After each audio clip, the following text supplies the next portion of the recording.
नमस्कार।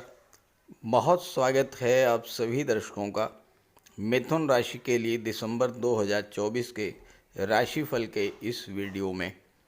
जाते जाते क्या देकर जाएगा 2024। जी हाँ, वर्ष 2024 समाप्ति की ओर है और 2024 का अंतिम माह दिसंबर 2024 शुरू हो गया है। वर्ष 2024 में आपने बहुत कुछ पाया भी होगा और कुछ न कुछ खोया भी होगा। जीवन में बहुत सारी चुनौतियां आई होंगी, बहुत सारा संघर्ष आपने झेला होगा, बहुत सा समय ऐसा भी मिला होगा जब आपने सुकून महसूस किया होगा, लाइफ को एंजॉय भी किया होगा। नौकरी को लेकर, व्यापार व्यवसाय को लेकर, शादी ब्याह, संतान को लेकर, धन और प्रॉपर्टी को लेकर कभी तो आपके मन में चिंता बढ़ी होगी और कभी आपने राहत भी महसूस की होगी। हो सकता है कोई अशुभ या अशुभ घटना भी अचानक से आपके जीवन में घटित हुई हो और इन सब के पीछे रहा है आपकी कुंडली में ग्रहों का गोचर, साथ ही साथ आपके जीवन में चल रही ग्रहों की महादशा या अंतर्दशा का प्रभाव। ज़्यादा विस्तार में तो चर्चा नहीं की जा सकती, लेकिन इस वीडियो में मैं आपको पहले ये बताऊंगा कि वर्ष 2024 में कब कब ग्रहों का गोचर आपके लिए प्रतिकूल प्रभाव लेकर आया था और उस गोचर का आपके जीवन पर क्या प्रभाव पड़ा होगा। फिर चर्चा करेंगे दिसंबर में वर्ष 2024 जाते जाते आपको क्या कुछ देकर जाने वाला है। ये विश्लेषण आपकी चंद्र राशि के आधार पर किया जा रहा है। 2024 की शुरुआत तो बहुत अच्छी हुई थी और एक तरह से देखा जाए तो 2023 की अपेक्षा बेहतर रिजल्ट दिया है 2024 ने। लेकिन कुछ कालखंड ऐसे रहे जिसमें आपको विशेष कष्ट झेलना पड़ा होगा। ये मैं आपको काल पुरुष कुंडली के आधार पर समझाने का प्रयास कर रहा हूँ और अगर आपके साथ ऐसा हुआ है तो ज़रूर कमेंट करके बताइएगा। 2024 की जो सबसे महत्वपूर्ण घटना रही है वो है शनि का गोचर। शनि कुंभ राशि में गोचर कर रहे थे। 2024 जनवरी में शनि कुंभ राशि में थे और उस समय शतभिषा नक्षत्र में गोचर कर रहे थे।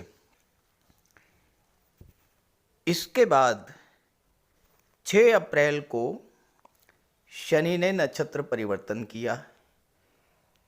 6 अप्रैल को नक्षत्र परिवर्तन करके शतभिषा से पूर्वा भाद्रपद में चले गए।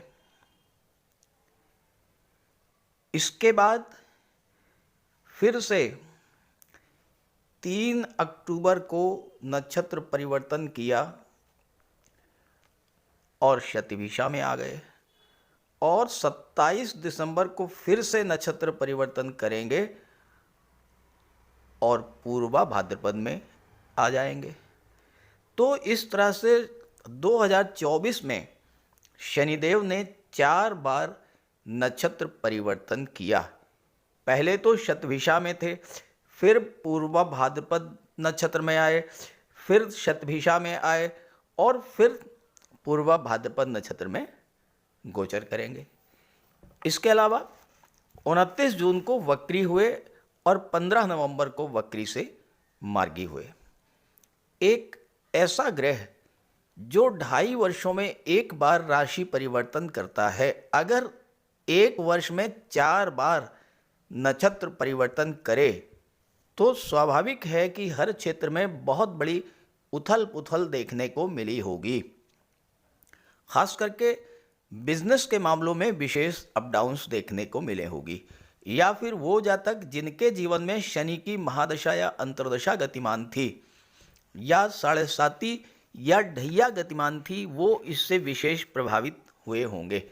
मकर राशि, कुंभ राशि, मीन राशि, वृश्चिक और कर्क राशि के जातक, और सबसे ज़्यादा प्रभावित हुए होंगे मीन राशि के जातक जिनके जीवन में पहली बार 7.5 की शुरुआत हुई थी। इस गोचर काल में आप आर्थिक संकट से गुजरे होंगे, फाइनेंशियल क्राइसिस की स्थिति आई होगी, क्योंकि शनि कर्म के कारक हैं और शनि लाभ के कारक हैं, तो आपका कार्य क्षेत्र भी प्रभावित हुआ होगा और आपकी इनकम भी प्रभावित हुई होगी। साथ ही साथ शनि जन्य रोगों से आपको पीड़ा हुई होगी। जोड़ों में दर्द, घुटनों में दर्द, पिंडलियों में दर्द, जॉइंट पेन, कमर दर्द, आर्थराइटिस, इस तरह की समस्याएं, और ख़ास करके वो जातक जो सीनियर सिटीजन थे। दूसरे जो महत्वपूर्ण घटना घटित हुई वो घटित हुई 16 अगस्त को। 16 अगस्त को सूर्यदेव का गोचर सिंह राशि में था और शनिदेव कुंभ राशि में गोचर कर रहे थे। सूर्य और शनि का समसप्तक दृष्टि संबंध बना। शनि और सूर्य का जो संबंध है वो शत्रु संबंध माना जाता है। तो शत्रु की दृष्टि पड़ने से सूर्य भी पीड़ित हुए और शनि भी पीड़ित हुए। सूर्य ग्रहों के राजा हैं। जब राजा ही पीड़ित हुए तो क्या हुआ होगा? सूर्य पिता के कारक होते हैं, पिता को कष्ट मिला होगा। सूर्य शासन प्रशासन सरकारी नौकरी के कारक होते हैं, तो वहाँ भी स्थितियाँ अनुकूल नहीं रही होंगी। वर्कलोड बढ़ा होगा, शासन प्रशासन का सहयोग नहीं मिला होगा। गवर्नमेंट से जुड़े लोगों के सामने या राजनीति से जुड़े लोगों के सामने नई नई चुनौतियाँ आई होंगी।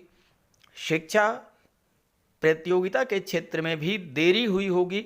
नौकरी रोजगार के मामलों में ही देरी हुई होगी। हो सकता है कि सब कुछ फाइनलाइज होने के बाद भी नियुक्ति पत्र ना मिल पाया हो। सूर्य 16 अगस्त से 16 सितंबर तक सिंह राशि में रहे और ये एक महीना आपके लिए विशेष कष्टकारी रहा होगा। सूर्य के पीड़ित होने से नेत्र कष्ट, हड्डियों की समस्या, हार्ट प्रॉब्लम, एंजाइना पेन, पाचन तंत्र संबंधी रोग, माइग्रेन, सिरदर्द, ये सब समस्याएं आई हुई होंगी। और शनि के पीड़ित होने का सीधा असर जो है वो आपके कामकाज पर पड़ा होगा और आपकी इनकम पर पड़ा होगा। तीसरी जो महत्वपूर्ण घटना थी वो थी राहु और मंगल का अंगारक योग बनना। राहु का गोचर मीन राशि में था और 23 अप्रैल को मंगल भी मीन राशि में आ गए और 23 अप्रैल से लेकर के 1 जून तक राहु मंगल का अंगारक योग बना मीन राशि में। ये जो अंगारक योग है ये अंगारे के समान जलाकर राख करने वाला योग होता है। इस योग के बनने से आपके मन में अनजाना भय, अवसाद और डिप्रेशन की स्थिति बनी होगी। किसी बात को लेकर मन में भ्रम की स्थिति, गलतफहमी पैदा हुई होगी। अचानक से बहुत अधिक क्रोध आया होगा। क्रोध और उग्रता के कारण कोई ऐसी घटना घटित हुई होगी जिससे आपका काम तो बिगड़ गया ही होगा, कोर्ट कचहरी की नौबत भी आई होगी। अत्यधिक मानसिक तनाव, बेचैनी की स्थिति भी बनी होगी। हो सकता है कि चोट चपेट, एक्सीडेंट की कोई घटना भी इस गोचर काल में घटित हुई हो 23 अप्रैल से 1 जून के बीच में। और हो सकता है किसी जातक का ऑपरेशन भी हुआ हो या ब्लड रिलेटेड किसी सांघातिक बीमारी की चपेट में आप आए हों। खर्च बेतहाशा बढ़ गया होगा, अस्पताल, कोर्ट कचहरी की चक्कर लगाने पड़े होंगे और आपके बने बने प्लान जो है वो डिस्टर्ब हो गए होंगे। जीवन साथी, बिजनेस पार्टनर से भी तनाव की स्थितियां बनी हुई होंगी। तो अगर इन गोचर काल में इस तरह की घटनाएं आपके साथ घटित हुई हों तो ज़रूर कमेंट करके बताइएगा। अब बात करते हैं 2024 जाते जाते आपको क्या दे करके जाएगा। तो ये है मिथुन राशि की दिसंबर 2024 की गोचर कुंडली। दिसंबर के महीने में आपकी गोचर कुंडली में 4 बड़े परिवर्तन होने जा रहे हैं। मंगल जो कि धन के भाव में गोचर कर रहे हैं 7 दिसंबर को वक्री होने जा रहे हैं और वक्री होने पर एक भाव पीछे यानी लग्न का भाव का भी फल देंगे। मंगल आपकी कुंडली में भले ही आपके लिए योग कारक नहीं है, लेकिन लाभ के स्वामी होकर के धन के भाव में गोचर कर रहे हैं, तो महाधनी योग बना रहे हैं। धन की दृष्टि से मंगल का गोचर विशेष महत्व का है। दूसरा जो परिवर्तन है वो ग्रहों के राजाधिराज सूर्यदेव का है। सूर्यदेव छठे भाव में गोचर कर रहे हैं, 15 दिसंबर को सप्तम भाव में आ जाएंगे। सूर्य के साथ बुध भी हैं। बुध वक्री अवस्था में गोचर कर रहे हैं और 16 दिसंबर को मार्गी हो जाएंगे। दैत्य गुरु शुक्र जो कि सप्तम भाव में गोचर कर रहे हैं 2 दिसंबर को राशि परिवर्तन करके अष्टम में आ जाएंगे। शनिदेव भाग्य के भाव में मार्गी हो चुके हैं। राहु दशम भाव में है। देवगुरु वक्री अवस्था में गोचर कर रहे हैं 12वें भाव में और एक भाव पीछे 11वें भाव का भी फल आपको प्रदान करेंगे। केतु आपकी कुंडली के चतुर्थ भाव में हैं। ये तो हैं ग्रह स्थितियाँ। अब आइए इसके प्रभाव को समझते हैं। सबसे पहले समझते हैं कि दिसंबर में आपकी आर्थिक स्थिति कैसी रहेगी और उसके बाद भी आर्थिक स्थिति में क्या क्या सुधार देखने को मिलेगा। देखिए, आपकी कुंडली का लाभ भाव इस समय पूरी तरह से जागृत है। लाभ का स्वामी धन के भाव में बैठा हुआ है और देवगुरु 12वें भाव में वक्री हैं, तो एकादश भाव का फल दे रहे हैं। मंगल भी वक्री हैं और गुरु भी वक्री हैं, और जब कोई ग्रह वक्री होता है तो उसका चेष्टा बल बढ़ जाता है। तो आपका चेष्टा बल इस समय गुरु का भी और मंगल का भी 11वें भाव पर होगा। तो 11वें भाव से संबंधित चीज़ों को प्राप्त करने के लिए आप इस समय सबसे ज़्यादा प्रयास करेंगे। दूसरी बात, शनिदेव अभी तक मार्गी थे, आपके लिए योग कारक हैं। शनि की तीसरी दृष्टि भी लाभ के भाव पर पड़ रही है। शनि के वक्री होने के कारण 29 जून से आपकी इनकम में कमी आई होगी, आय के स्रोतों में कमी आई होगी, या फिर आपका पैसा कहीं रुक गया होगा। आपने एफर्ट किया, मेहनत किया, परिश्रम किया, लेकिन उसका जो लाभ आपको मिलना चाहिए था वो नहीं मिल पाया, क्योंकि शनि की तीसरी दृष्टि एकादश भाव पर पड़ रही थी। शनि वक्री थे। शनि वैसे ही बहुत धीमी गति से गतिमान होते हैं। वक्री अवस्था में शनि की गति और भी धीमी हो गई, तो आपके इनकम में और भी ज़्यादा कमी आई। अब वो स्थितियां पूरी तरह से बदल गई हैं। शनि 15 नवंबर से मार्गी हो गए हैं। आपको लग रहा होगा कि अब आपकी इनकम में धीरे धीरे वृद्धि होनी शुरू हो गई है। 7 दिसंबर को मंगल वक्री हो जाएंगे। मंगल जब वक्री होंगे तो मंगल का चेष्टा बल एकादश भाव पर होगा, गुरु का चेष्टा बल तो एकादश भाव पर है ही। तो ऐसे में आपके सोर्स ऑफ इनकम बढ़ेंगे, आपका फ्रेंड सर्किल बढ़ेगा, आपको अपने फ्रेंड सर्किल से लाभ मिलेगा। कुंडली का 11वां भाव जितना मजबूत होता है उतना ही आपकी आर्थिक स्थिति मजबूत होती है, और ये स्थिति आपके जीवन में 7 दिसंबर से बनना शुरू हो जाएगी और धीरे धीरे आपकी आर्थिक स्थिति में सुधार आना शुरू हो जाएगा। मंगल नीच की राशि में है, इस बात का भी आपको ध्यान रखना होगा। मंगल की दृष्टि 8वें भाव पर पड़ रही है और यहाँ पर 2 दिसंबर को शुक्र भी आ जाएंगे। शुक्र धन के कारक होते हैं। शुक्र मंगल का दृष्टि संबंध बनेगा तो आपको गुप्त धन की प्राप्ति होगी। कोई डूबा हुआ पैसा, रुका हुआ पैसा आपको इस समय प्राप्त होगा। लेकिन चूंकि मंगल नीच की राशि में है तो आपको अपने स्वास्थ्य पर विशेष ध्यान देना होगा। और दूसरी बात, मंगल ब्लड के कारक हैं, सर्जरी के कारक हैं, तो वाहन चलाते समय भी आपको विशेष सावधानी बरतनी होगी। इसके अलावा मंगल की चौथी दृष्टि 5वें भाव पर पड़ रही है। और चूंकि मंगल नीच की राशि में है तो गर्भवती माताओं को भी विशेष सावधानी बरतनी पड़ेगी। मंगल की दृष्टि 9वें भाव पर है, यहाँ पर शनि है, शनि मंगल का संबंध बन रहा है, तो आपको परिश्रम थोड़ा ज़्यादा करना पड़ेगा। हालांकि मंगल आपके लग्न भाव में है, लग्न भाव का फल देंगे वक्री अवस्था में, तो स्वतः आपके अंदर एक नई ऊर्जा का संचार होगा, काम में आपका मन लगेगा, कार्यों की गति बढ़ेगी। और सबसे बड़ी बात यह है कि आप टाइम की पंक्चुअलिटी को समझेंगे और समयबद्ध तरीके से अपने कार्यों को पूरा करेंगे। आपके राशि के स्वामी हैं युवराज बुध। बुध कुंडली के छठे भाव में बैठे हैं, वक्री अवस्था में हैं, 16 दिसंबर को मार्गी हो जाएंगे। बुध के साथ सूर्य भी हैं। यहाँ पर बुध वक्री हैं तो एक भाव पीछे यानी कि 5वें भाव का भी फल दे रहे हैं। अब यहाँ समझने की बात यह है कि जब भी सूर्य बुध का बुधादित्य राजयोग बनता है और वो भी छठे भाव में अगर बने तो सरकारी नौकरी का प्रबल योग बनता है। बुध पंचम का भी फल दे रहे हैं, यानी शिक्षा का भी फल आपको दे रहे हैं। तो जो छात्र प्रतियोगी परीक्षाओं की तैयारी कर रहे हैं उनके लिए आने वाला जो समय है ये सरकारी नौकरी की दृष्टि से अत्यंत श्रेष्ठ होगा। बुध आपकी कुंडली में चौथे भाव के स्वामी होकर के छठे भाव में बैठे हैं, चौथे भाव में केतु बैठे हैं।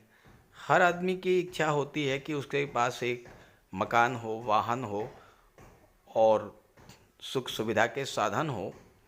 और पिछले 13 महीनों से आप लगातार इस बात को लेकर के प्रयास कर रहे होंगे कि आपको एक मकान मिल जाए, कोई प्लाट आप खरीद लें या कोई वाहन खरीद लें। लेकिन चौथे भाव में केतु बैठे हैं। केतु क्या है? डिटैचमेंट के कारक, अलगाव के कारक, तो दूरी बना देते हैं। आप एक मूल मंत्र केतु का समझ लीजिए, आप जिस चीज़ के पीछे भागेंगे केतु उस चीज़ से आपकी दूरी बना देंगे। और जिस दिन आप उस चीज़ के पीछे भागना छोड़ देंगे आपको अगले ही दिन वो चीज़ मिल जाएगी। ये है केतु की विशेषता।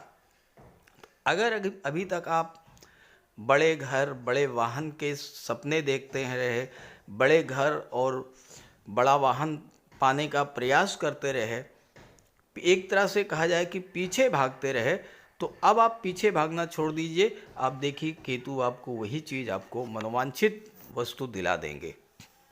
हालांकि चौथे भाव में केतु मातृभूमि से दूरी बना देते हैं और अगर आप विदेश जाना चाहते हैं तो विदेश जाने के लिए आपको केतु ने कई अवसर उपलब्ध कराए होंगे। अब आपके राशि के स्वामी छठे भाव में आ चुके हैं। छठा भाव कर्ज का होता है। अब ये समय ऐसा है कि आपको आसानी से होम लोन मिल जाएगा, बिजनेस लोन मिल जाएगा, व्हीकल लोन मिल जाएगा। किसी तरह का बैंक से कोई लोन अगर आप लेना चाहते हैं, ख़ास करके प्रॉपर्टी बनाने के लिए, तो बड़ी आसानी से ये लोन आपको मिलेगा, क्योंकि बुध छठे भाव में है और छठा भाव जो है वो कर्ज का होता है। बुध आपके लग्न के भी स्वामी हैं। लग्न आपका व्यक्तित्व होता है। बुध बुद्धि के कारक हैं, आपकी निर्णय क्षमताएं, इंटेलिजेंस, पावर के कारक हैं। तो इस समय बुध के प्रभाव से आप जो भी फैसले लेंगे उन फैसलों में आपको लाभ होगा, सफलता मिलेगी।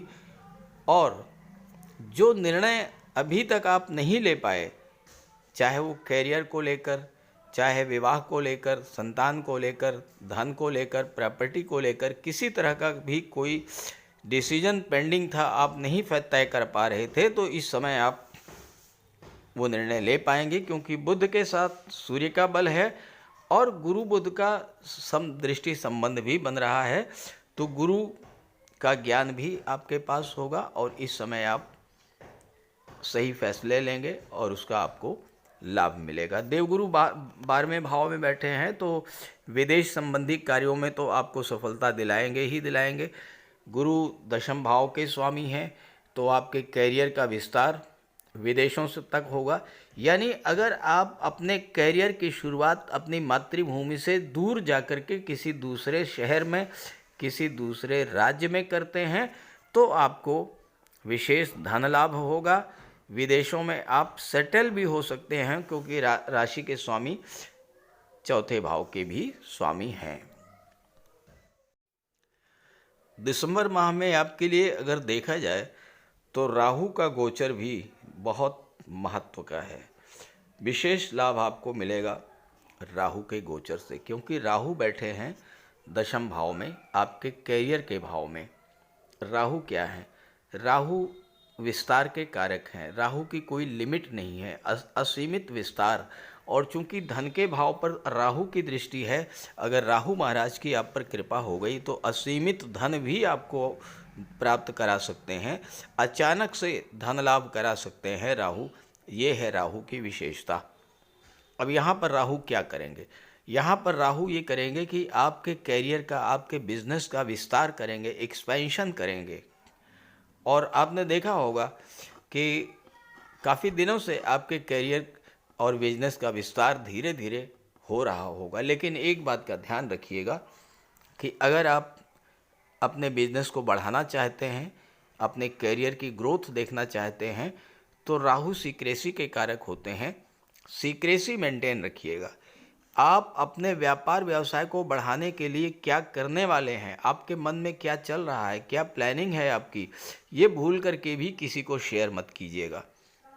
जितना अधिक आप सीक्रेसी बरतेंगे उतना ही अधिक आप राहु से लाभ ले पाएंगे। अपने मन की बात अगर आपने किसी से शेयर कर दिया कि मैं अपने व्यापार में इतना पैसा लगाना जा रहा हूँ, अपने व्यापार में इस तरह से विस्तार करूँगा, ये मशीनरी ख़रीदूँगा, ये कंस्ट्रक्शन कराऊँगा, इस तरह की जो भी आपकी प्लानिंग है, अगर आपने किसी को शेयर कर दिया तो फिर वहीं पर आपका काम रुक जाएगा, फिर अड़चन पैदा होगी, आपके काम बिगड़ने लगेंगे। लेकिन अगर आपने सीक्रेसी मेंटेन किया तो आपका काम सफलतापूर्वक संपन्न हो जाएगा। और जब कार्य आपका पूरा हो जाए फिर उसकी आप भरपूर ब्रांडिंग कीजिए, फिर राहु आपको सपोर्ट करेंगे। तो यहाँ पर गोचर करते हुए राहु आपको एक तो कैरियर में विस्तार दिलाएंगे, दूसरे आपको अचानक से धन लाभ कराएंगे, तीसरे अचानक से कोई प्रॉपर्टी भी आपको मिल सकती है। लेकिन ध्यान रहे कि अगर आप प्रॉपर्टी के पीछे भागेंगे तो नहीं मिलेगी। प्रॉपर्टी के पीछे भागना छोड़ देंगे, नेक्स्ट डे वो चीज़ आपको मिल जाएगी। और राहु की दृष्टि छठे भाव पर भी पड़ेगी, तो अचानक से आपको कैरियर बनाने की दिशा में एक बहुत बड़ा बूस्ट मिलेगा राहु के द्वारा। अचानक से कोई नौकरी का योग बन सकता है, अचानक से कोई नया बिजनेस आप शुरू कर सकते हैं, एज ए प्रोफेशनल आप अपने कार्य की शुरुआत कर सकते हैं। ये होता है राहु का प्रभाव। देवगुरु 12वें भाव में बैठे हुए हैं और 12वें भाव में गोचर करते हुए गुरु की दृष्टि चौथे भाव पर पड़ रही है। यानी आपके चौथे भाव का संबंध विदेश से बन रहा है, आपकी मातृभूमि का संबंध विदेश से बन रहा है। यही काम केतु भी कर रहे हैं और यही काम गुरु भी कर रहे हैं। यही संकेत दे रहे हैं दोनों ग्रह कि अगर आप अपनी मातृभूमि को छोड़ करके विदेश चले जाते हैं, दूसरे शहर में, दूसरे राज्य में जाकर के कारोबार शुरू करते हैं, तो आपको विशेष सफलता इस गोचर काल में मिलने वाली है। सूर्यदेव 15 दिसंबर तक तो छठे भाव में हैं, उसके बाद 7वें भाव में आ जाएंगे। और यहाँ पर सूर्य केवल दाम्पत्य सुखों को छोड़कर हर दृष्टि से आपके लिए बहुत अच्छे हैं। और वजह क्या है? वजह यह है कि सूर्य है राजा, और राजा के अंदर अहंकार भी होता है, ईगो भी होता है और क्रोध की भावना भी होती है।